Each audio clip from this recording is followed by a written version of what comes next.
Bonjour et bienvenue dans ce 7e épisode du Comex. Alors à l'heure où vous écoutez ce podcast, vous êtes probablement en train de scroller sur TikTok, préparer un délicieux pot-au-feu, réécouter l'intégrale de Johnny si vous êtes Jean-Baptiste Guégan ou lancer une partie de Football Manager si vous êtes David Guzman. Eh bien arrêtez tout, sous peine de ne rien comprendre à cet épisode. Car aujourd'hui nous allons nous intéresser à l'économie de l'attention avec une hypothèse précise. Le football serait-il la cible de cette économie nouvelle qui s'est développée récemment, encouragée par le développement des réseaux sociaux et des plateformes de divertissement en tout genre? Avant de vous présenter nos intervenants du jour, prenons le temps pour une petite contextualisation de notre sujet. Et pour ça, je fais appel à un revenant. Il avait délaissé son rôle depuis plusieurs semaines au profit de tonton Alex. Mais après un petit séjour en Afrique et une flopée de concerts à Bercy, il est de retour sur son trône. Le frérot Flo is back.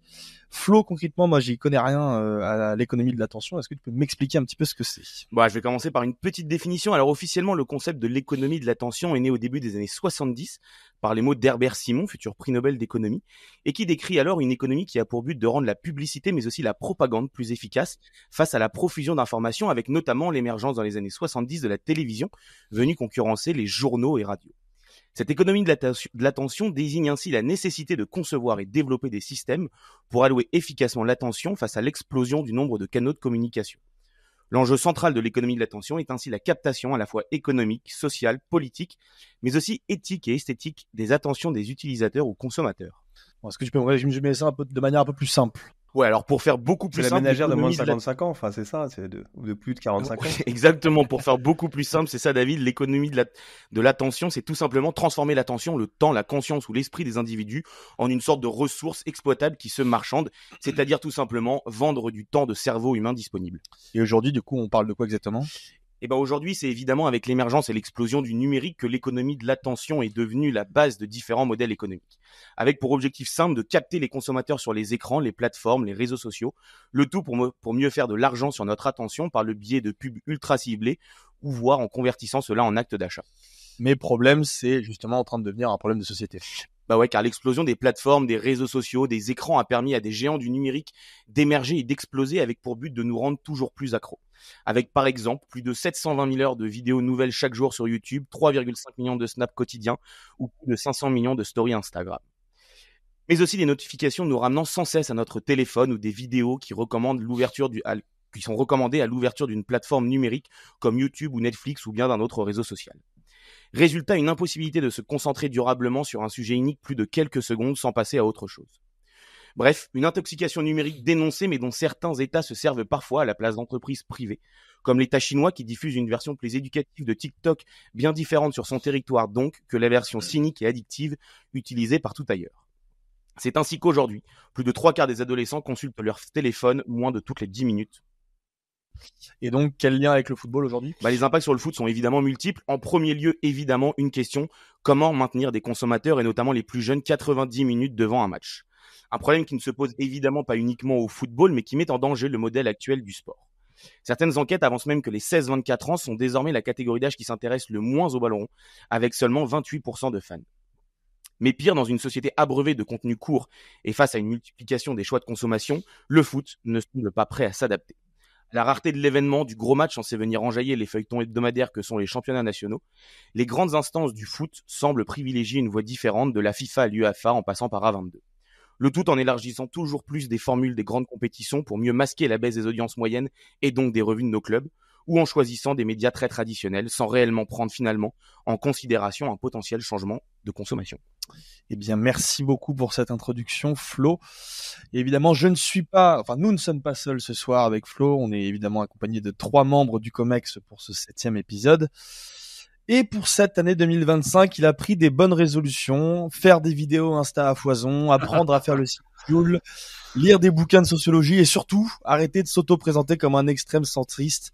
Car on le sait tous désormais, Thibaut, tu es évidemment de droite. Et oui, Thibaut, tu es avec nous ce soir. C'est vous qui dites que je suis de droite. Je suis pas de droite. On est toujours de droite par rapport à quelqu'un. On constate. Vous constatez parce que vous autoproclamez de gauche. Donc, voilà. Et le fait est que quand tu es centriste et que tu parles à quelqu'un de gauche, t'es à sa droite. Voilà. C'est purement de la géographie quasiment, quoi. Donc, non, je suis de gauche par rapport à beaucoup de monde, hein. Par rapport à beaucoup de monde. De plus en plus de monde. Surtout en ce moment, tu me diras. De plus en plus de monde. de plus en plus de monde. C'est tout à mon honneur. Bravo à toi, Thibaut. Bon, lui aussi fut absent plusieurs semaines de cette émission car il était occupé à élever son dernier rejeton. Mais bon, maintenant, David, je pense que tu peux nous le dire. Avoue que le deuxième gamin, c'était juste pour passer dans le podcast des paternels. Absolument. C'est uniquement. Alors, franchement, ça m'aura coûté de l'oseille, le podcast des paternels. Ah ouais, je me doute bien, ouais. Et ça va continuer à m'en coûter. Ouais, tout à fait, c'était un alibi. J'espère que ma femme n'écoute pas, mais ouais, c'était exactement ça. Percé à jour. Très bien. Podcast qu'on recommande évidemment avec l'ami Oussem Le Sayaf et produit en partie par notre ami Alexandre Benyania qui n'est pas avec nous ce soir mais qu'on embrasse et à qui on souhaite un joyeux anniversaire. À qui est le Père Noël. Et qui est le Père Noël, oui, je vous invite à aller voir tout ça sur les réseaux sociaux, c'est absolument sublime. Et enfin notre... Ou flippant, ouais, l'un ou l'autre. Et enfin, pour finir sur tour de table, notre jet-setter est avec nous. Vous avez peut-être aperçu son teint allé sur la chaîne L'équipe cette semaine après ses dernières semaines de vacances à parcourir le monde en long, en large et en travers. Après la Suisse et le Kenya, je suppose que les déplacements à Francis Leblay et Auguste Delaune vont être un peu difficiles, Tim. Eh bien, c'est complètement faux. J'ai jamais eu de snobisme sur les stades. J'ai toujours dit à mes directions, envoyez-moi au parc, envoyez-moi au vélodrome ou envoyez-moi à Bonal, je suis content pareil. Donc, sur ce point, en même temps, avec les vacances que tu fais, oui, ça va. Voilà. C'est pas faux. C'est pas faux. Mais justement, j'ai un bon équilibre. T'as quand même pas oublié de préciser pas Bonal en février. Manquerait plus qu'il demande Louis II maintenant, lui. Bon, bienvenue à tous, messieurs, pour ce 7e épisode. Et donc, trêve de plaisanterie, on entre dans notre sujet du jour. Le football, nouvelle cible de l'économie de l'attention.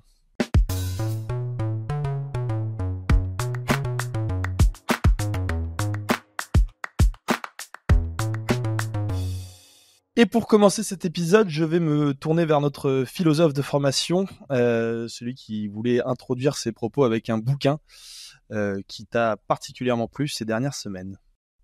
Alors, ces dernières semaines, oui, c'est un bouquin qui est assez ancien maintenant, que je vous invite à lire, qui est un livre de Bruno Patino, qui est un classique, La civilisation du poisson rouge, qui démarre sur un exemple assez intéressant. Il parle d'une conférence à laquelle il assiste, faite par des cadres de Google, qui racontent, je crois qu'on est en 2016, qu'ils ont leur dernier résultat de recherche, parce que Google fait comme ça des conférences un peu partout dans le monde. Et il explique alors ce qu'est l'attention span. L'attention span, c'est la fenêtre d'attention. Il donne un exemple, il dit, alors, vous voyez, il montre un poisson rouge, il dit, vous voyez, un poisson rouge, bon, c'est vraiment l'animal qui est par essence l'animal sans mémoire.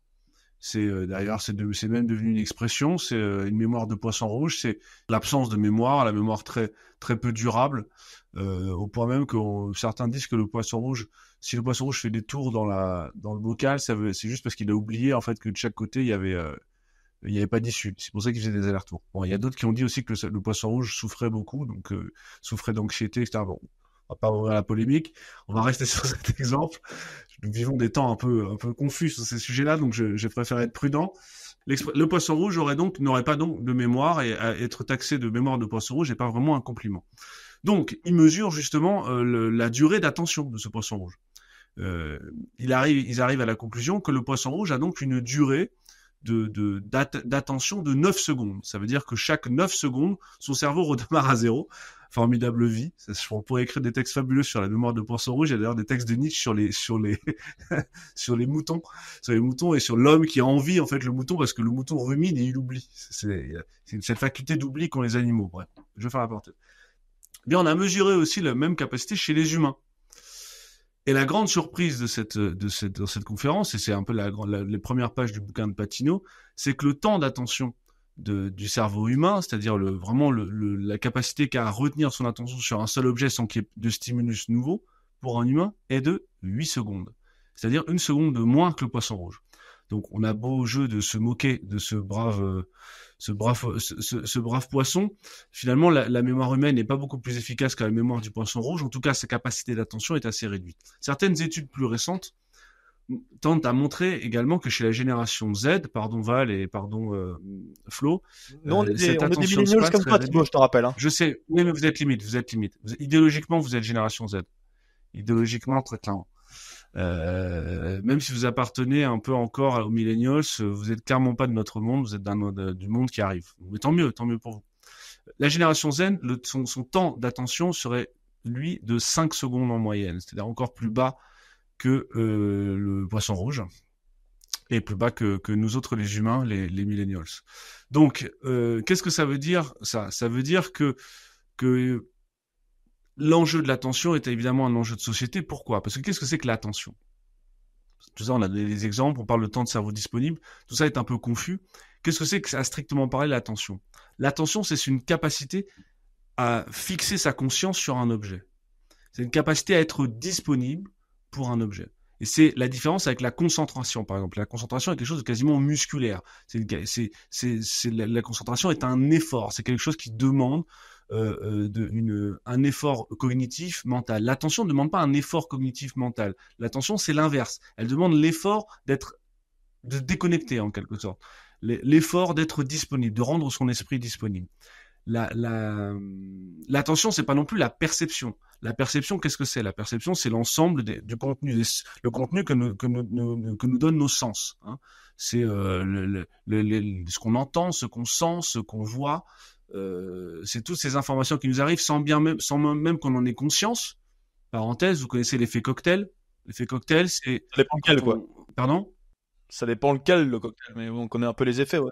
Mais en même temps, vous faites souvent des cocktails parce que vous êtes dans la capitale, vous êtes jeune, vous espérez encore, comme Rastignac, gravir les échelles de cette grande société parisienne avant de vous fracasser comme nous tous la quarantaine passée. Donc, qu'est-ce que c'est que l'effet cocktail? L'effet cocktail, c'est quand je discute avec quelqu'un, comment ça va, t'as passé une bonne journée, ouais, tes histoires de boulot dans un cocktail, voilà, avec ding-ling, et tout à coup, vous entendez votre prénom. Vous dites, tiens, il y a quelqu'un qui parle de moi. Pourtant, vous n'étiez pas en train d'écouter la conversation d'à côté, mais vous avez entendu votre prénom. Ça veut dire quoi? Ça veut dire qu'il y a des perceptions sensorielles qui vous arrivent, mais que vous n'avez pas, sur lesquelles vous n'avez pas fixé votre attention, et donc vous ne les avez pas à la conscience. Pourtant, vous les avez perçues. C'est ça la différence entre l'attention et la perception. On peut percevoir des choses de manière inconsciente. L'attention, elle n'est pas inconsciente. L'attention, elle est précisément consciente. Donc, qu'est-ce que ça veut dire? Ça veut dire que dans une la première grande idée, c'est que l'attention, c'est d'abord cette capacité à se rendre disponible pour des perceptions. Donc c'est un acte volontaire, mais un acte volontaire paradoxal parce qu'il consiste à se défaire de l'objet. Pourquoi je dis ça? Pourquoi on parle de football? Parce que pourquoi ne parlons pas de football justement? On va y venir. Parce que quand vous prenez un exemple très simple, un week-end de Ligue 1 en France, c'est une quarantaine de matchs en direct retransmis. Une quarantaine de matchs, ça fait, si mes calculs sont exacts, à peu près 60 heures de direct sur 48 heures de journée disponible, de temps de vie disponible. Ça veut dire que il est humainement impossible de regarder tout ce qui est diffusé. Donc ça veut dire que si la première expérience que j'ai du football, quand je veux regarder un match, si j'ai l'expérience qu'aurait un spectateur désintéressé qui serait pas supporter de telle équipe et qui voudrait simplement regarder un match, c'est l'idée d'une impossibilité. Une impossibilité parce que mon attention est incapable de se fixer sur 60 heures de direct en même temps. Donc, pour moi, l'enjeu sur l'économie de l'attention, pourquoi je voulais aborder ce sujet-là, c'est que je crois que on y reviendra un peu après dans la discussion, c'est que le problème fondamental auquel est confrontée l'industrie du football maintenant, c'est à la fois, tu l'as dit, le temps de cerveau disponible, donc c'est la capacité qu'on a à ingérer des informations et à ingérer des matchs et des retransmissions, mais aussi notre capacité à les retenir. Et c'est ça, à mon avis, le grand défi maintenant, c'est que le football, c'est pas que des retransmissions. Le football, c'est aussi beaucoup de choses. On en est un exemple ce soir. C'est l'idée que on n'est pas que des tuyaux à images. On n'est pas que des poissons rouges.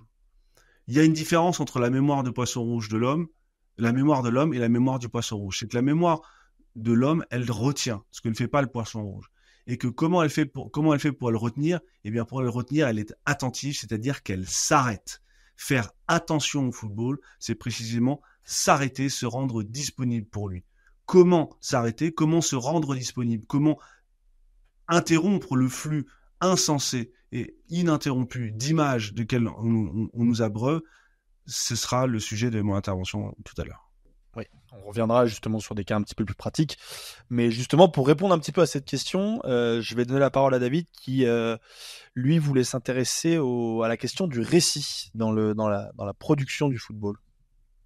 Oui, la question, surtout la question du récit et aussi la question de la responsabilité et cette question de l'attention, comment elle se matérialise financièrement, économiquement dans l'industrie du football. Si on regarde un compte de résultats, l'attention, c'est essentiellement les droits télé. C'est que qu'est-ce que fait un diffuseur quand il achète des droits télé? C'est qu'il parie Un sur peu un comme le certain modèle belge, mais en monopole plus de simple, je suppose. l'attention de sa clientèle. Il parie que certaines personnes vont investir un montant mensuel en se disant, moi, je pense que je vais accorder tant d'heures au football, donc moi, à la Ligue 1, toute ma démonstration, c'est très axé Ligue 1, donc je me permets, DAZN pensait que l'attention mensuelle valait 40 euros. Là où la clientèle l'a malheureusement prouvé pour prouver que c'était un peu plus bas. Mais cette économie de l'attention, donc les droits télé, c'est absolument essentiel. Le football actuel ne peut pas se permettre de perdre de l'attention. Les droits télé, c'est 30%. En 22-23, dernier compte publié, c'était 30% les revenus. Ça peut monter jusqu'à au-dessus de 60% pour certains clubs de Ligue 2. Nîmes, qui était en 22-23 en Ligue 2, c'était 68%. Mais des clubs comme Montpellier, c'est plus de 50%. Mais cette économie de l'attention, elle est en stagnation. Un peu partout.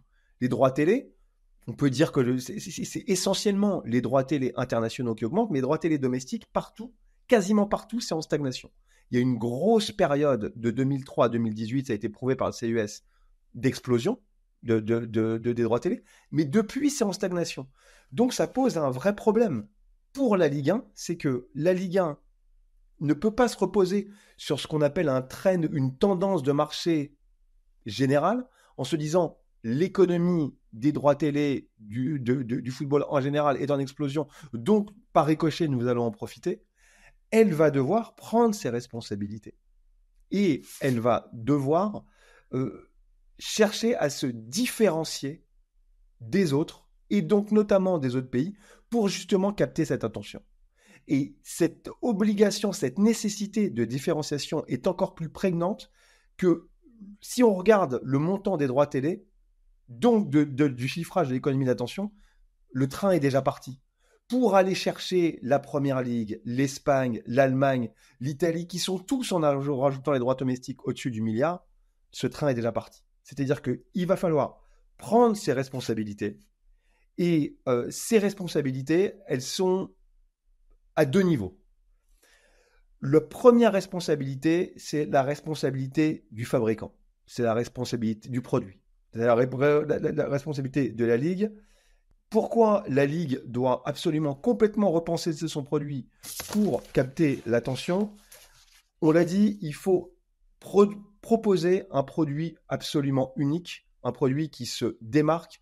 Il peut se démarquer comment? Il peut se démarquer par des règles innovantes, une réglementation financière innovante. On n'est pas là pour faire une émission sur le salary cap, mais ça peut être un salary cap avec l'introduction d'une luxury tax. C'est-à-dire que chaque équipe, c'est pour recentrer la concurrence, chaque équipe qui dépasserait le salary cap pour 1 euro devrait payer 10 euros redistribués à d'autres équipes, un déficit maximum autorisé. On pourrait travailler sur une répartition des droits plus équitable, une interdiction de prêts d'actionnaires à titre gracieux pour justement resserrer la concurrence. Mais moi, je voulais plus me centrer sur une revitalisation également du format des compétitions. J'ai toujours été, historiquement, je l'ai même certainement déjà dit ici, un partisan d'un format des compétitions aller-retour. Mais je pense que 38 journées, avec une Ligue 1 aussi évidente, aussi jouée d'avance, c'est de plus en plus difficile à digérer. Si on veut rythmer son produit, si on veut rajouter de l'incertitude, si on veut, comme Thibault l'a dit, élargir l'attention span, garder l'attention des gens, non pas 9 minutes au cours d'une rencontre, mais tout autour d'une saison. Donc là, et je suis ouvert bien évidemment à la discussion, mais une division en 2 phases, avec à partir des matchs allés, un prize money qui est défini pour récompenser et pour donner de la valeur à la première phase, en donnant une rétribution financière en fonction du classement de la première phase, mais avec une moitié qui joue les qualifications pour la Ligue des Champions et un autre groupe de relégation avec bien évidemment les 2 premières places qui peuvent se qualifier pour la Coupe d'Europe, mais aussi les 3 dernières places qui pourraient, un deuxième championnat qui pourrait jouer justement la relégation. Et avec le modèle belge, un mix exactement entre le modèle belge et le modèle écossais, où on divise les points et où on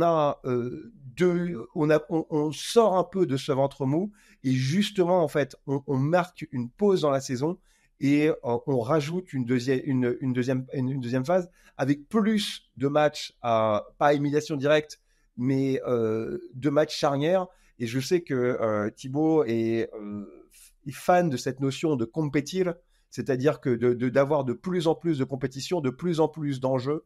Et je pense que toutes les compétitions tendent justement vers la multiplication de ces matchs en jeu. On le voit avec la nouvelle formule de la Ligue des Champions, qui sait, elle n'est pas encore très lisible. Chaque match peut te faire basculer, gagner 3-4 places et encore. On n'a pas vu les 2 dernières journées qui, au point de vue du changement du classement, rajoutera de l'imprévisibilité et rajoutera encore plus de suspense. Et après, il y a aussi d'autres règles qui pourraient nous donner un avantage compétitif et même quelque chose de complètement nouveau. On pourrait, par exemple, accorder un bonus financier si certains ratios sont atteints. Un pourcentage de minutes jouées pour les U23, nous on parle de Ligue des talents, on pourrait récompenser les équipes qui forment le plus financièrement, qui forment le plus de joueurs, qui lancent le plus de jeunes. On pourrait récompenser les équipes qui ont le meilleur ratio de points par euro dépensé. Donc, en fait, ce que je voulais vous dire, c'est que j'ai un peu dérivé sur un programme un peu électoral, mais pour capter cette attention, soyons novateurs. Je pense que Tim va pouvoir nous parler d'être novateur dans ce qu'il s'agit de la retranscription, du récit, du contenu, mais pour avoir la base de ce récit, il faut aussi être imprévisible, il faut aussi être attractif et il faut aussi être novateur. Il faut profiter de cette invisibilisation actuelle de la Ligue 1 pour complètement se réinventer. C'est dans les plus grandes crises qu'on se réinvente et je pense que le moment est ultra propice. Merci beaucoup David, et justement toi tu as parlé un petit peu du rôle de la Ligue et des instances là-dedans. Il y a d'autres acteurs qui sont essentiels dans l'économie de l'attention du football, en tout cas c'est les diffuseurs. Et justement, c'est un peu de ça dont tu voulais parler, Tim, parce que tu es évidemment au cœur du réacteur et tu voulais proposer une petite autocritique sur ce sujet-là. Exactement. La réflexion qui m'a amené à venir avec vous sur ce podcast a été extrêmement autocritique, probablement salvatrice à 40 ans au milieu de ma carrière. Donc c'est très intéressant d'abord d'entendre ce qui a été dit. J'ai aimé la définition qu'a proposée Thibaut sur l'attention, qui est une capacité à se rendre disponible à un objet. Il disait que ça pouvait être un effort, que ça pouvait être quelque chose. La réalité, c'est que quand vous dédiez votre attention en faisant un effort, ça s'appelle un cours de maths au collège et c'est extrêmement difficile. Quand votre attention, elle est captée de façon totale, ça s'appelle de la passion. Quand tout d'un coup, vous regardez un film et que vous regardez votre montre qu'1 heure et demie a passé, que vous n'avez pas quitté l'écran des yeux, c'est que ce film vous a passionné. Il a capté votre attention et il l'a capté sans aucun effort. Ça a été naturel. C'est le principe même de l'amour, en fait. C'est donner son attention à quelqu'un qui vous intéresse. Et en fait, parce que cette personne vous intéresse et vous plaît, vous n'avez aucun problème à passer un maximum de temps avec. L'attention passionnée, c'est quand vous prenez un article dans le métro et que vous ratez votre station parce que l'article était intéressant. Cette passion, cette attention-là, l'être humain la donne gratuitement. Elle la donne gratuitement quand ça l'intéresse, quand la chose l'intéresse. Et aujourd'hui, pour moi, c'est la façon dont on produit et raconte le football où le bas blesse un petit peu. Et le commentateur de match que je suis et le commentateur post-match en plateau que je suis, effectivement, a été pas mal chamboulé dans la réflexion que j'ai eue pour faire ce podcast. Parce que je pense qu'on ne raconte plus suffisamment d'histoires. Vous prenez le match d'hier. Marseille fait probablement son meilleur match de Ligue 1 hier soir. Le Havre a probablement signé son arrêt de mort en Ligue 1 et va être relégué. Que va-t-on retenir de la soirée d'hier ? le but d'André Ayew, les applaudissements de tout le Vélodrome pour un joueur adverse qui marque contre l'OM et le souvenir, la mémoire. C'est la petite histoire. C'est les choses dont les gens vont parler à la machine à café le lendemain. C'est le truc qui va marquer tout le monde. Hier soir, tout le monde disait le moment du match, c'est ce moment-là, c'est le nom d'André Ayew scandé par tout le Vélodrome. Parce que c'est une histoire dans ce que raconte le football. Le football, tout à l'heure, Thibaut parlait d'une capacité d'attention de 5 secondes. Malheureusement, au football, il ne se passe pas des choses toutes les 5 secondes. C'est l'essence de ce jeu. Le but est rare, l'occasion est rare. Donc, il y a des temps morts, il y a des temps mornes, il y a des temps un peu lents. Et c'est aujourd'hui, pour les générations actuelles, avec aussi le téléphone qui est dans la main, la tablette qui est à proximité, c'est difficile de se concentrer 90 minutes sur un match de football. Quand un match n'est pas très bon, même pour nous, générations peut-être plus passionnées, moins connectées, c'est extrêmement difficile. Donc, il faut que le football soit passionnant. Et pour que le football soit passionnant, il faut que le match soit bon. Ça, c'est une chose. C'est pas une garantie, c'est pas une obligation dans le football. Mais il faut aussi que la personne qui te raconte le football soit bonne. Et le commentateur, aujourd'hui, se contente trop de commenter. On raconte plus assez d'histoires. Je trouve que quand on écoute un match, on n'a plus on a de moins en moins parce que les gens ont trouvé que c'était un peu bêta et un peu idiot et qu'on l'avait trop entendu. Mais moi, je crois que c'est important de dire qu'un tel a joué avec un tel, qui se sont connus dans tel club, que ça s'était bien passé ou inversement, qui s'était fighté à l'entraînement. On a besoin d'entendre ces histoires-là. Et tout à l'heure, David disait qu'il y avait peut-être des choses à réfléchir pour l'avenir. Malheureusement, je crois que c'est peut-être un aveu d'impuissance intellectuelle de ma part, mais je crois qu'il faut revenir en arrière. Parce que moi, j'ai le souvenir de Canal+, détenteur de droits de la Première Ligue. Canal+, détenteur de droits de la Première Ligue dans les années 2000. Quand tu regardais Liverpool-Tottenham, tu avais toujours, avant le match, un beau reportage sur le bar à côté de Liverpool, un beau reportage sur la personnalité de tel ou tel entraîneur, un truc chiadé. Un truc qui va faire 6 minutes, avec un monteur qui va être mis à disposition, avec l'étalonnage, tout ça coûte énormément d'argent, avec des gens qui sont allés sur place faire le reportage, tout ça coûte beaucoup d'argent. Mais c'est ça qui crée de l'intérêt pour la rencontre que tu vas voir. La rencontre, elle peut être mauvaise, mais si juste avant, on t'a expliqué le parcours de tel attaquant égyptien, si on imagine que ce soit Salah, en étant allé sur les traces de sa jeunesse, notre génération se souvient de Téléfoot, c'était notre émission de foot de référence. Je pense que beaucoup d'entre nous se souviennent du reportage fait par Téléfoot où ils étaient allés au Liberia sur les traces de George Weah. Quelle chaîne de télévision aujourd'hui mettra 2 billets d'avion pour un caméraman, un reporter, des nuits d'hôtel à Monrovia pour aller raconter l'histoire de George Weah? Plus personne ne le fait. Et ce qui fait que tu regardais le match du PSG quand il était au PSG ou de Monaco ou de l'AC Milan quand il y jouait d'une façon différente, c'est que cette histoire, elle t'avait happé. Et que finalement, peu importe le match, tu suivais une histoire. C'était la continuité d'une histoire qu'on t'avait racontée. Et ça te passionnait. Et à partir du moment où ça te passionne, eh bien ton attention, tu la donnes sans relâche, sans répit, sans prendre ton téléphone dans la main, sans zapper, sans être interrompu par l'effet cocktail dont parlait Thibaut tout à l'heure. Et pour conclure, il y a plusieurs produits qui sont extrêmement forts là-dessus, aussi parce qu'ils sont en situation de monopole. Il faut bien se rendre compte que notre football et que notre Ligue 1, elle fait aussi face à des histoires de football qui sont plus fortes qu'elle. Parce que quand tu as un match de Ligue 1, tu as aussi un match de Première Ligue. Quand tu as un match de Ligue 1, tu as aussi un match de Liga.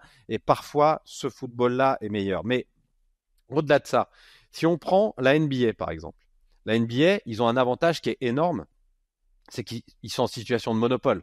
Faut pas rêver, à part un peu d'Euroleague, machin, il y a pas grand-chose en dehors de la NBA si tu aimes le basket. Et ben, ils sont tellement forts, la NBA, que quand ils font des appels d'offres, ils vont pas forcément au plus offrant. Sur leur territoire national, oui, ils vont au plus offrant. Sur les autres territoires, ils vont à l'entreprise de médias qui offrira le meilleur traitement éditorial de la NBA. Il y avait eu en France une appel d'offres où Bein n'était pas le meilleur bidder. Et ils ont gardé Bein parce que l'émission de midi faite sur beIN est vachement bien foutue parce que c'est une magnifique vitrine. La Formule 1 est dans cette situation, là aussi, situation de monopole, ou presque, parce que si t'aimes le sport auto, bon, il y a le MotoGP qui est en train de monter un peu, mais si t'aimes le sport méca, voilà, c'est quand même le top du top. Eux aussi sont dans cette situation de se permettre cela, et petit à petit, la Première Ligue rentre dans ce paradigme, puisque la Première Ligue fait extrêmement attention au traitement éditorial qui est fait dans les autres pays que le sien, et la Première Ligue a décidé de faire le chemin inverse, puisque les télévisions n'envoient plus de reporters faire de beaux reportages dont je vous parlais tout à l'heure, qui créent la passion et donc qui captent l'attention sur le long terme. Eh bien, la Première Ligue commence à envoyer ses propres contenus aux diffuseurs. C'est-à-dire que vous êtes Canal+, vous n'allez pas envoyer quelqu'un à Liverpool pour faire le beau reportage sur le bar d'à côté. En revanche, la Première Ligue va vous envoyer une interview qui sera exclusive sur votre territoire, puisqu'elle va l'envoyer à tous les broadcasters, donc à tous les diffuseurs, mais une interview qui sera unique de tel ou tel joueur. Et en fait, tout ça crée une valeur ajoutée à la façon dont on raconte le football. Ça le rend passionnant, et ce qui le rend passionnant fait que le temps d'attention, eh bien, l'être humain lui offre gratuitement et sur la durée. Ouais, c'est super intéressant ce que tu disais, Timothée, et notamment sur la NBA, pour beaucoup regarder et consommer, parce que c'est le mot aussi, la NBA. Il y a un truc qui est ultra intéressant, au-delà du fait que le basket, c'est un sport où il se passe quelque chose toutes les 24 secondes, et qui est donc très facilement séquençable, c'est que la NBA a compris ses différents publics, et pas uniquement aux États-Unis, mais partout dans le monde. Et tu disais, ils donnent les images aux diffuseurs. Pour la Première Ligue, la NBA est carrément à l'étape d'après, où des médias indépendants, si un jour 11e art explose par exemple, il y a des médias indépendants français qui n'en sont en aucun cas des diffuseurs de télévision, qui ont juste des pages sur les réseaux sociaux, peuvent instantanément relayer les meilleurs dunks, les meilleures actions de tel match, de tel joueur en instantané, et la NBA est disposée à faire ça, est disposée à faire des événements avec eux. Et pour autant, la NBA ne délaisse pas, on va dire, un public qui pourrait plus nous correspondre sur l'aspect du foot, puisque si vous avez 15 matchs, une nuit NBA, vous avez potentiellement de décalage horaire là où vous vous situez aux États-Unis, dans le monde. Vous pouvez retrouver un résumé de 9 minutes, vous pourrez retrouver un résumé de 3 minutes, et vous pouvez regarder ce qu'ils appellent un all possession game, donc qui est un match qui va durer 40 minutes, mais sans les pubs, sans les temps morts, sans les lancers francs, où vous allez voir toutes les actions du match. Une nuance, les gars, c'est que les audiences de la NBA baissent. Hein. Ouais, absolument. Surtout chez les plus jeunes, ils ont le même problème que le foot. Ouais, mais surtout que la NBA a compris que maintenant, ce qui était premium, c'était plus les actions en fait, c'était l'insight, c'est là où la Ligue 1 a pas compris en fait. Non, mais la Ligue 1, c'est la marque croit, NBA. en fait, toujours préserve ses buts. Tu vois, d'ailleurs, le DAZN, il ne met plus les buts en instantané, il te les met que le lundi matin, comme si les buts, c'était absolument ce que les gens veulent voir. Mais les gens veulent pas voir du tout les buts. Maintenant, ils veulent de l'inside, ils veulent des documentaires, ils veulent apprendre. Exactement. Le premium, c'est plus. Il faut complètement. J'ai pas voulu aller jusque-là parce que j'avais déjà pris plusieurs exemples, mais le fait est que la NFL, avec sa série Netflix télécommandée, comme l'avait fait Drive to Survive d'ailleurs avec la F1, la NFL, avec sa série Netflix sur les quarterbacks l'année dernière, sur les receveurs cette année, elle vient raconter des histoires. Et moi, une fois, alors on n'aime pas, on aime ce sport, on n'aime pas. Moi, une fois que j'ai vu l'histoire de Devontae Adams, bah oui, le match d'après, j'ai envie de voir jouer Devontae Adams.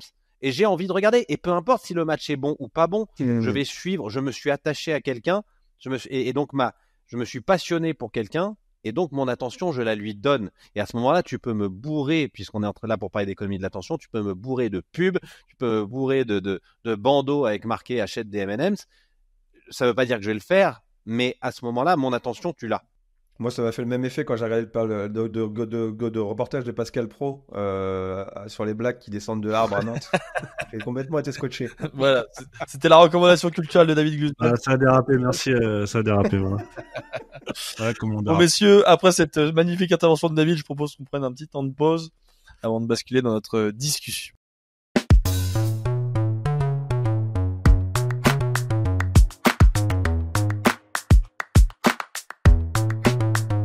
Et je profite de ce petit temps de répit pour vous souhaiter à tous, fidèles auditeurs, une très belle année 2025. L'occasion aussi de vous remercier, de nous avoir soutenus tout au long de cette année 2024. Certains se demandent peut-être ce que représente un podcast comme le nôtre en termes d'écoute, en termes de visibilité, etc. Eh bien, je vais vous donner quelques chiffres, puisque sachez qu'au total, 11e art a accumulé plus de 60 000 écoutes tout au long de l'année, en ayant publié 90 épisodes. Alors, sur ces 90 épisodes, une bonne partie ont été réalisés à l'occasion de notre dispositif spécial pendant l'Euro. pendant lequel nous avons produit des présentations de chacune des équipes en amont de la compétition, une émission quotidienne et aussi et surtout des conférences passionnantes en direct de la Cité Fertile à Pantin que je vous invite à aller écouter parce que sont toujours d'actualité et disponibles sur nos différentes plateformes. Bref, c'était une super expérience qui nous a permis de gagner en visibilité et aussi de vous rencontrer une partie d'entre vous. Alors il y a eu quelques petits changements depuis la rentrée, vous l'avez peut-être observé, le nombre de contenus a un peu diminué sur notre chaîne parce que évidemment derrière ce média il y a aussi une réalité économique qui est que c'est compliqué aujourd'hui de faire vivre un média pareil avec une fréquence de production importante, le tout sans rémunération. Donc voilà, pour notre bien à tous, on a été un peu contraints d'être un peu moins présents. Mais ne vous inquiétez pas, l'aventure continue, le COMEX notamment continuera évidemment dans les mois à venir et des nouveaux formats plus intemporels et plus travaillés arriveront aussi, on l'espère, d'ici la fin de saison. Mais en tout cas, on gardera évidemment cette ligne éditoriale qui consiste à donner la parole à des personnes issues d'horizons différentes, à vous écouter, à écouter vos propositions et vos suggestions. D'ailleurs, je remercie tous ceux qui nous ont écrit dernièrement sur les réseaux et ne vous inquiétez pas, vos sujets seront prochainement traités. Et en tout cas, quoi qu'il en soit, on est toujours à votre écoute et prêt à discuter football, même si les derniers mois nous ont aussi un petit peu éloignés de notre sport fétiche compte tenu de toutes les malversations qu'il contient. Enfin bref, voilà. Merci à tous de nous avoir suivis au quotidien cette année 2024 et très belle année 2025 à tous.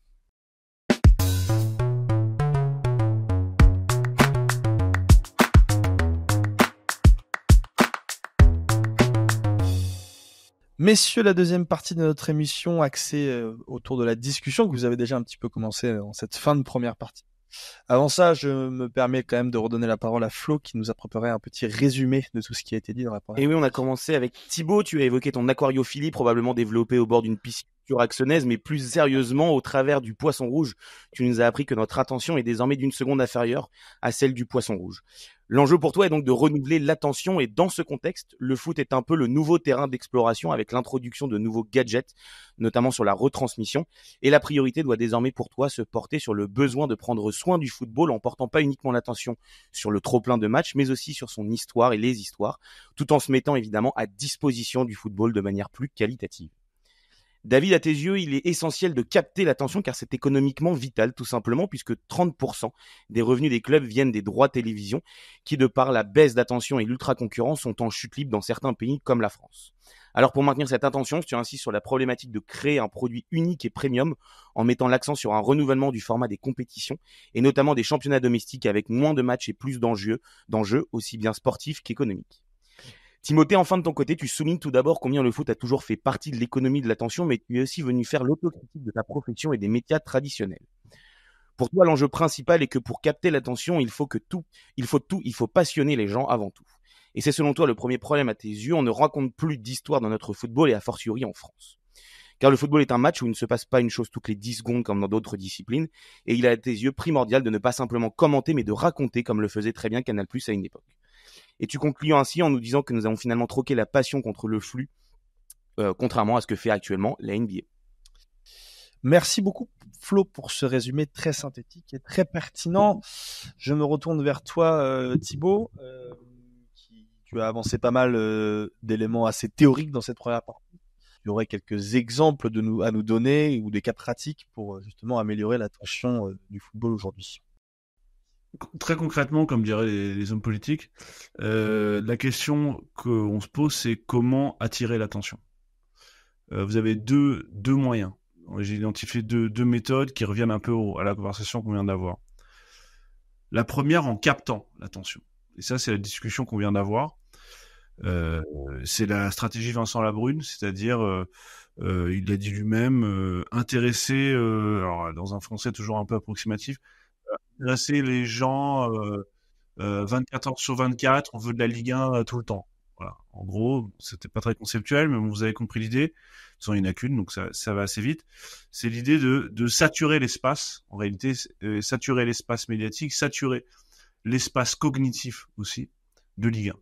La Ligue 1 le matin, au petit déjeuner. Une chaîne d'infos continue de la Ligue 1. Quoi. Voilà, chaîne d'infos continue, mon petit gazon, le loto, les t-shirts, les maillots, etc. Tout ce que vous voulez. C'est plus d'expérience, plus de dispositifs. C'est donc l'idée que l'attention, c'est une conception de l'attention, qui est une conception quantitative de l'attention, qui consiste à dire, on va vous bourrer le mou, en quelque sorte, hein, pour parler de manière concrète, comme on dit. On va remplir ce tuyau le plus possible. Et on l'a pas assez rempli, on l'a pas rempli de manière assez régulière. Donc, non content de programmer 40 matchs par semaine, on va en plus ajouter d'autres matchs, d'autres compétitions, d'autres expériences entre le peu de temps qui nous restait entre les matchs. Ça, c'est la première conception qui revient à une forme de saturation cognitive, saturation du calendrier, saturation des agendas, avec le principal risque, évidemment, qui est le risque de la saturation, qui est le risque de la fatigue et de la lassitude. Preuve étant que plus il y a de matchs, plus on est finalement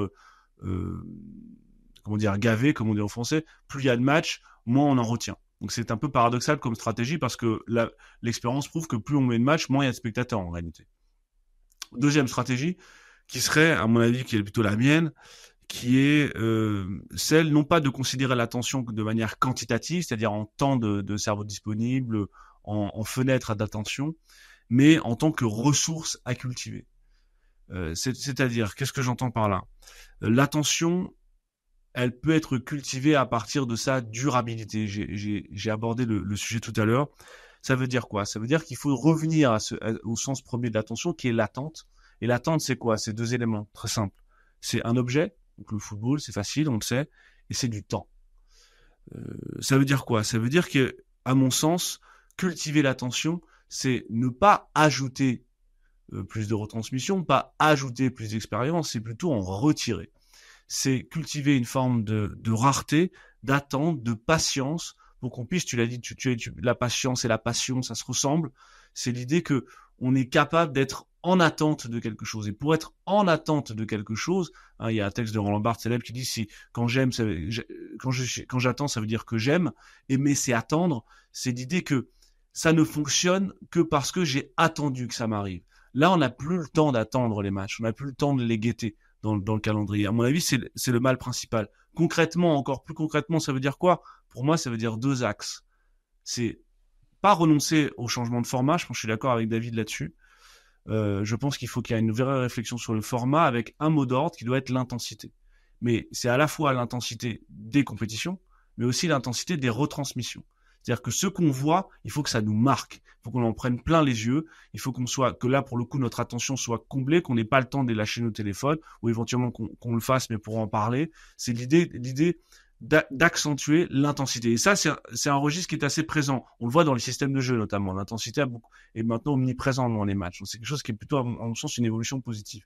Deuxième axe, à mon avis, c'est la durabilité. Qu'est-ce que ça veut dire ? C'est-à-dire cultiver la rareté. Et là, je pense que le nouvel Eldorado, en tout cas le nouveau champ d'expérience pour les compétitions, pour le football, ça ne va plus être de créer des compétitions, mais d'en retirer.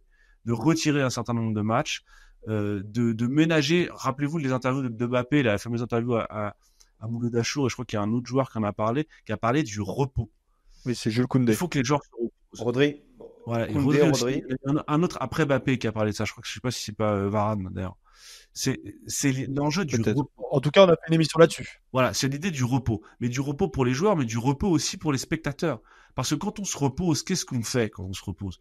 On n'est pas là à pioncer ou à rien faire. Bon, à part certains, peut-être qu'ils le font. Mais quand on se repose, on bouquine, on visite, on voyage. Qu'est-ce qu'on fait quand on voyage ? Quand on a le temps, par exemple, on regarde un bon docu de foot. On regarde un truc qu'on n'avait pas le temps de voir. On se rend compte qu'en réalité, la culture du football ne se développe qu'en l'absence de retransmission. Et c'est tout le paradoxe. C'est-à-dire que le football n'est pas que des retransmissions. Et c'est ça un peu la grande erreur, je crois, et qui a été encouragée par cette espèce d'appel d'air des droits télé, le besoin de financer les clubs, qui est compréhensible, mais qui a fait déplacer l'attention du football comme culture, comme conversation, comme small talk, comme élément de communication entre tous, à uniquement un événement à retransmettre dans le plus de quantité possible. Et je pense qu'il faut déplacer, et ce que vous dites sur la NBA, ce que vous dites sur les évolutions possibles sur la F1, c'est exactement ça, c'est l'idée que le récit ne doit plus appartenir uniquement à la retransmission. Moi, je pense pas qu'il faille raconter plus d'histoires, je pense qu'on est saturé d'histoires. Je pense qu'au contraire, il faut qu'on mette plus de temps entre le moment où on en parle et le moment où on va le vivre, l'expérience. Parce que ce temps-là, elle est là, la durabilité. Et paradoxalement, c'est dans le repos, et c'est comme ça qu'on apprend, c'est comme ça que les enfants apprennent, c'est comme ça qu'on retient, c'est en dormant. C'est quand on dort qu'on grandit, c'est quand on dort qu'on se retient. C'est quand on se repose, quand le corps se repose, quand l'attention se repose, qu'elle grandit et qu'elle se cultive. Et donc, paradoxalement, je pense que le football doit retrouver cette respiration entre, d'un côté, des grandes compétitions plus réduites, Coupe du Monde 70, il y avait 30 équipes, des compétitions plus réduites, peut-être moins de matchs en Ligue 1, réduites dans le temps, comme la NFL, comme la NHL, et en même temps, compenser ce temps-là par des récits. Et c'est là que les récits interviennent. Par ce moment, on va raconter, lire, voir, voyager, se cultiver à travers le football. Et c'est une des raisons pour lesquelles, je termine là-dessus, on a créé ce podcast aussi, avec la difficulté qui veut dire, quand on va le diffuser, il y a tellement de matchs. Est-ce qu'on a le droit de rater des matchs pour parler de football? Oui, non seulement il faut en rater, mais il faut en effacer des matchs. Je pense que c'est la condition sine qua non pour, par exemple, voir le magnifique documentaire qu'il y a cette semaine sur Arte, sur Beckenbauer. David, vous voulez réagir? Ah, mais moi, je veux complètement réagir, mais surtout que, alors, moi, plus que moins de contenu, j'aimerais bien, alors c'est vraiment... Moins de retransmission, pas moins de contenu, moins de retransmission. Non, moins de retransmission, moi, c'est mieux de contenu. Je suis effaré par le fait qu'il n'y ait que du commentaire, et alors, j'ai beau jeu de critiquer, puisque j'y participe. Thibaut y participe, Tim y participe, si ce n'est Tim est plus régulier que nous, mais on intervient de toute façon assez soutenue dans un des principaux talk shows. Parce qu'il a un physique, c'est à cause du physique. Ouais. Non, mais donc, on est hors retransmission, hors commentaire, le public est complètement livré à lui-même en France entre le dimanche minuit et le vendredi 21h. C'est-à-dire que on a tellement d'atouts en France, dans le football. Il y a des sujets politiques, il y a des sujets géographiques, il y a des sujets politiques, il y a des sujets historiques. Je suis à chaque fois absolument effaré que la semaine d'avant un Lyon-Saint-Étienne ou un Strasbourg-Nancy à l'époque ou un Lille-Lens ou un Monaco-Nice ou un PSG-Marseille ou un Rennes-Nantes, il n'y ait pas une montée, que la Ligue ou que le principal diffuseur ou que les principaux commentateurs n'y ait pas une montée crescendo et une espèce d'éducation du supporter sur... Non, mais tu parles de la Ligue 1, David, toi. Toi, tu parles de la Ligue 1. Toi, tu considères qu'il y a des gens qui regardent que la Ligue 1. Bah non, je considère pas que ce soit le cas. Je crois que la Ligue 1 est pas unique. Il y a des gens qui en regardent plus. C'est pas ça que je dis que la Ligue 1 est mélangée dans un flux discontinu d'images entre les différentes compétitions, les différents sports, absolument, mais parce qu'on ne se démarque pas non plus. Parce qu'on ne se démarque pas non plus.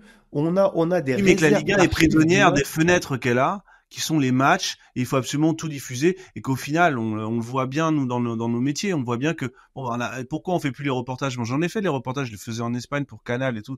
Pourquoi on fait plus ça? Parce qu'on a plus le temps de les diffuser. Parce que les 20 minutes avant le match, on n'a pas le temps, parce qu'on a autre chose. Peut-être qu'on n'est pas ambitieux, parce que très sincèrement, un lundi soir, même un mardi soir sans Ligue des Champions, tu penses sincèrement que si un diffuseur de Ligue 1... Ça n'existe plus les mardis soirs sans Ligue des Champions, il y en a quasiment. Non, mais si proposait, et ben même un mardi soir de Ligue des Champions, proposait un documentaire exclusif ou une rétrospective exclusive sur l'historique des, je sais pas moi, du Derby du Nord, est-ce que tu penses qu'il y aurait pas un audimat pour ça? Non. Moi, je suis persuadé qu'il y en aurait. En fait, c'est un problème de format. Pardon, je me pose la parole, mais juste. Vas-y. Dans le sens où, d'expérience, je vois bien que il faut pas être naïf. On va pas faire des documentaires intellectuels sur le football en prime time à la place d'un match des champions, parce que tu vas prendre un bouillon, parce que c'est pas ça qui compte. Par contre, laisser de la place, que vous avez dit sur les créateurs de contenu indépendants, par exemple, laisser de la place pour la créativité à partir de la retransmission, qui à mon avis être peut-être faire ce que tu dis, peut-être réduire le nombre de matchs, réduire le nombre de ça, j'en suis persuadé, je pense qu'il faut absolument réduire, mais que rendre ouvert cet outil-là pour que les autres se l'approprient, ça me semble effectivement la définition même de la culture. C'est-à-dire que la culture, elle n'existe que si elle est partagée, si elle est multipliée. Si elle est réduite, ça peut pas fonctionner. Or, il faut pas être naïf. Moi, je crois que le rôle des grands médias n'est pas forcément de faire ça, il n'est plus de faire ça. Un grand média, de toute façon, ça n'existe quasiment plus. Dans quelques années, il y aura plus de grands médias. Comme il n'y a plus une maison de disques Universal, c'était un immeuble de 5 étages, maintenant c'est 15 personnes.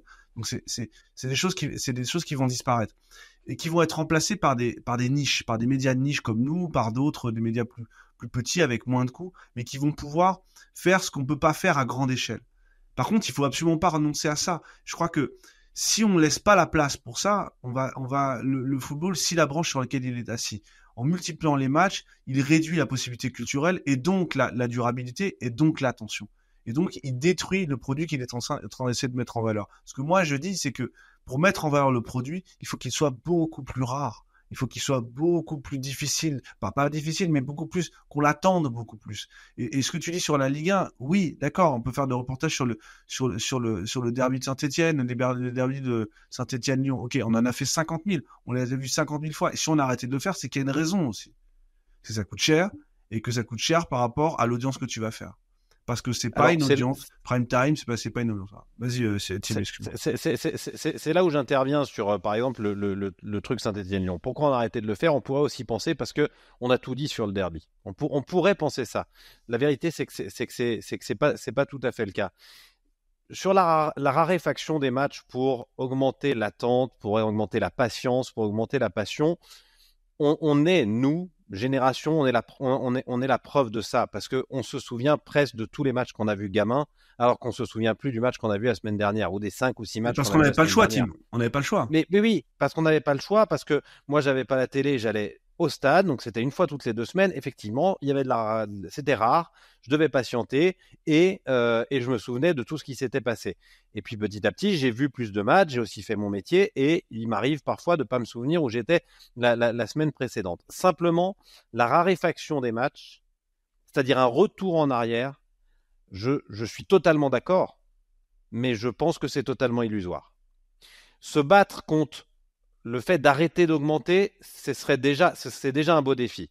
Arriver à convaincre les institutions qu'il faut arrêter d'augmenter le nombre de matchs, peut-être même le nombre de retransmissions, ça, c'est déjà un beau défi. Revenir en arrière, je n'y crois pas. Alors, puisqu'on ne reviendra pas en arrière, eh bien, je pense qu'il doit y avoir une exigence. C'est pour ça que je prenais l'exemple de la NBA, de Drive to Survive.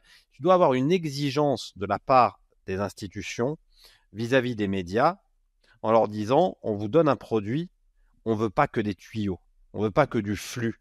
Et je me mets dans le lot avec un mauvais commentateur qui va vous dire que le ballon est sur le côté droit et que Rabiot fait une passe à Greenwood. Les gens le voient. Donc il faut des gens qui racontent des histoires, qui se renseignent, qui travaillent.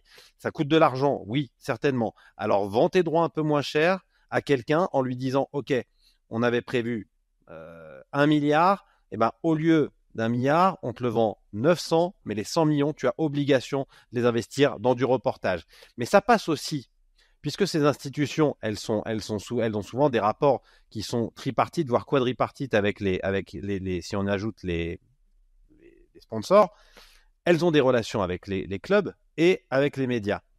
Elles doivent exiger des clubs qu'elles rétribuent grassement ou pas grassement, peu importe, elles doivent exiger.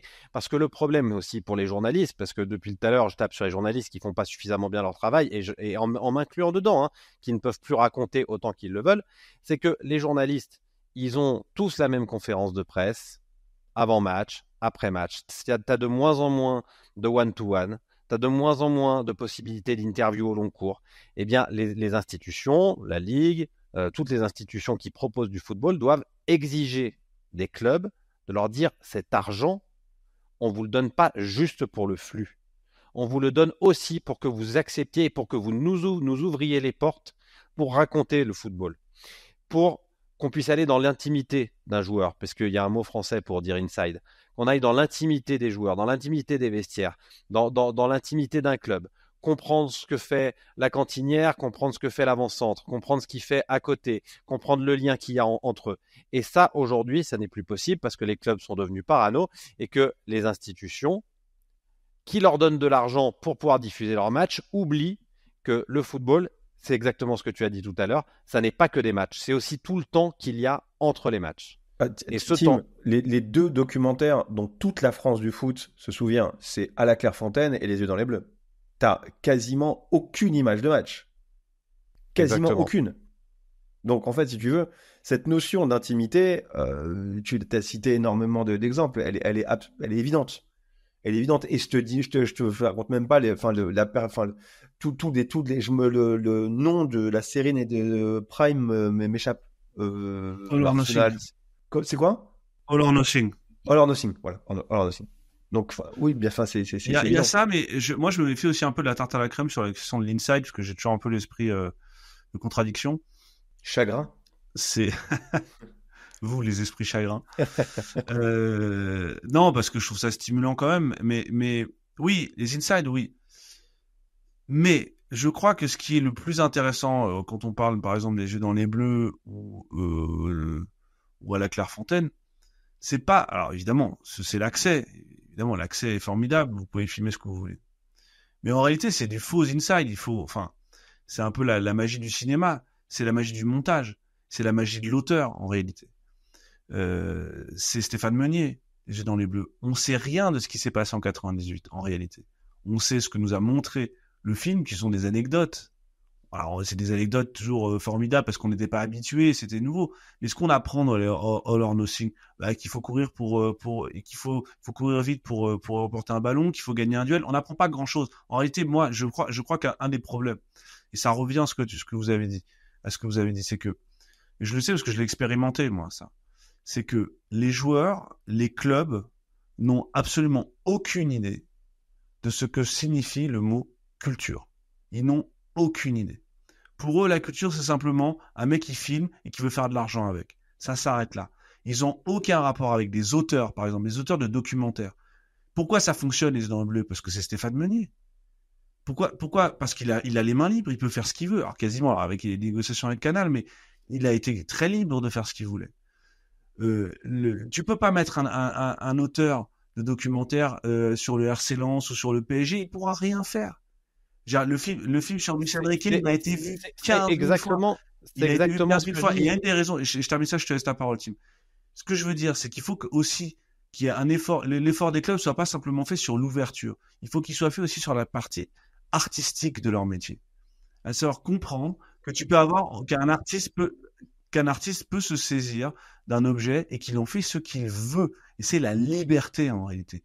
C'est la liberté qui est fondamentale. Et c'est une valeur qui a totalement disparu dans la communication et dans le football en particulier. Et je voulais juste te dire que je suis tout à fait d'accord avec ce que tu dis. Tu as totalement raison. La culture est quelque chose considéré comme appartenant au temps long, ce qui n'existe plus dans le football. On en a déjà parlé, les présidents de passage, les directeurs de com de passage, qui réfléchissent absolument pas à savoir s'ils rempliront le stade dans 20 ans. Ce qui leur intéresse, c'est de le remplir la semaine d'après. J'ai pris l'exemple de l'intimité des joueurs. Tu parles de tarte à la crème, ça peut l'être, mais c'était pour moi qu'un exemple du traitement qui doit être fait. Parce que moi, l'intimité du joueur m'intéresse autant que l'intimité du supporter. Elle m'intéresse autant que l'intimité du journaliste local. Elle m'intéresse autant que... En fait, c'est tout ce qui appartient au monde du football. Ce qui est intéressant, c'est l'authenticité, Tim. C'est tous ces reportages qu'on ne fait plus.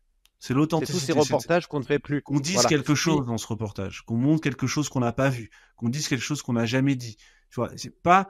Parce que moi, le reportage alors on va sur les traces de Kylian Mbappé a bondi. On va sur les traces de la Grud. À chaque fois qu'il y a un joueur qui arrive, on l'a depuis 30 ans, on a le même reportage. Toujours exactement la même chose, fabriqué de la même façon. On dit toujours la même chose. Bah oui, c'était un gamin pauvre. Heureusement, il a travaillé. Un tel s'est penché sur lui, il l'a aidé. Réfléchis bien. C'est valable pour les joueurs français, c'est valable pour Mondi et ainsi de suite. Est-ce que tu as déjà vu, pour parler de joueurs récents et donc de destinations lointaines et donc de coûts, est-ce que tu as déjà vu un reportage sur les traces de Mo Salah en Égypte? Non, c'est pas beaucoup. Pas beaucoup. Parce que ça coûte cher. Je prenais l'exemple du Libéria. On était dans les années 90. Ouais, je me souviens. On a envoyé du monde au Libéria. Ça coûte cher. Et puisque tout est question d'argent, encore une fois, aux institutions de dire on vous donne. Vous avez proposé ce que je disais tout à l'heure. On vous avait proposé 1 milliard. Pas de problème. On vous donne le produit.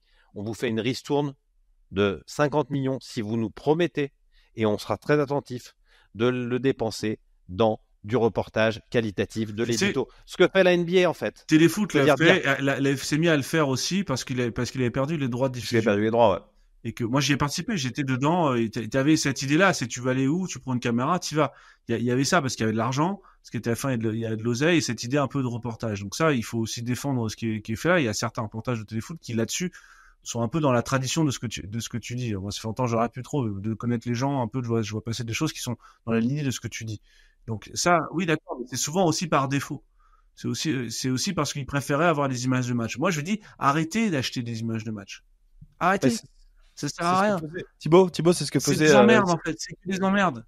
Thibaut, c'est ce qu'a fait pendant très longtemps aussi Canal avec Intérieur Sport, où il y a une période où ils avaient perdu pas mal de droits et ils se sont intéressés à des sports qui étaient un peu secondaires entre guillemets en termes de popularité en tout cas, et avec des reportages qui étaient exceptionnels. Il y avait eu un reportage sur Paul Henri Mathieu à l'époque sur sa blessure, qui était vraiment en termes d'émotion, qui était absolument monstrueuse, et c'était grâce à la liberté créatrice qui a été laissée. Oui, bien sûr. Tout juste, Valentin. Parce qu'ils étaient libres. Et ceux qui ont fait Intérieur Sport ne sont ni plus ni moins que ceux qui, 10 ans avant, faisaient Canal+. Bien sûr. Hein. Et faisaient les reportages dont je parlais. Moi, j'ai le souvenir d'un reportage à Liverpool avant que j'y aille pour la première fois de ma vie, d'un reportage dans un bar qui n'existe plus, avec les murs couverts d'écharpes. Voilà de l'authenticité. Bon, ok, bah t'as pas besoin d'emmerder un joueur pour faire un super reportage comme ça. T'as pas besoin de faire appel au club. T'as juste besoin de moyens d'envoyer un journaliste et un caméraman pendant 2 jours sur place pour aller essayer de sentir ce qui va être intéressant. Plus personne ne le fait parce que ça coûte beaucoup moins cher de mettre des gens en plateau qui commentent que des gens en amont qui racontent. Bon, messieurs, je vois David se frotter les yeux, donc je propose qu'on mette un terme. Oui, non, mais pas du tout. C'était pas par fatigue, mais. Je rigole. Mais ça fait 1 heure d'émission, donc je vous propose qu'on mette un terme à cette émission. J'invite évidemment tous ceux qui nous ont écoutés à partager leur avis sur les différents réseaux sociaux, évidemment. Il faut citer leur nom, Antoine Leroy et Vincent Alix. Ouais, bien ça, sûr. j'ai oublié de citer tout ça. Antoine Leroy et Vincent Alix pour Intérieur Sport. Oui. Moi, mon préféré, c'est celui sur le trou du diable. C'est sur. Tu m'as fait très peur. Le trou du diable? Non, tu m'as fait très peur. Mais oui, c'est pas le titre d'un porno. Ouais. C'est juste le. Mon préféré, c'est le. Ouais, c'est aussi le titre d'un porno. Certainement un porno. Ouais. Mais justement, gardez vos recommandations, messieurs, parce qu'on va les enregistrer dans quelques instants et du coup, elles seront disponibles aussi sur notre page Spotify et Apple Podcast le Comex, puisqu'il y a une page spéciale maintenant si vous voulez vous abonner pour recevoir les notifications uniquement du Comex.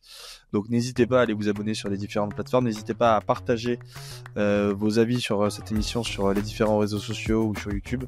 On est évidemment à l'écoute, on répond à tous les commentaires que vous nous envoyez s'ils sont constructifs, évidemment. Si c'est des commentaires de débiles, on vous bloque. Mais voilà, on est évidemment très à l'écoute, comme je le disais tout à l'heure dans mon petit édito. Et voilà, si vous avez aussi la possibilité de nous soutenir, on a une cagnotte Hello Asso sur lequel vous pouvez faire un petit don, qu'il soit mensuel ou ponctuel. Donc n'hésitez pas, ça nous aidera évidemment à produire cette émission et à produire d'autres émissions, parce que comme je vous l'ai dit, il y a d'autres projets qui arrivent prochainement. Donc voilà, restez attentifs. Évidemment, le Comex reviendra dans 2 semaines. Normalement, si tout va bien, parfois on fait des petits sauts, mais on essaie d'être le plus régulier possible. Donc on sera de retour dans 2 semaines. D'ici là, portez-vous bien et merci à vous les gars pour cette nouvelle émission. À très bientôt, ciao.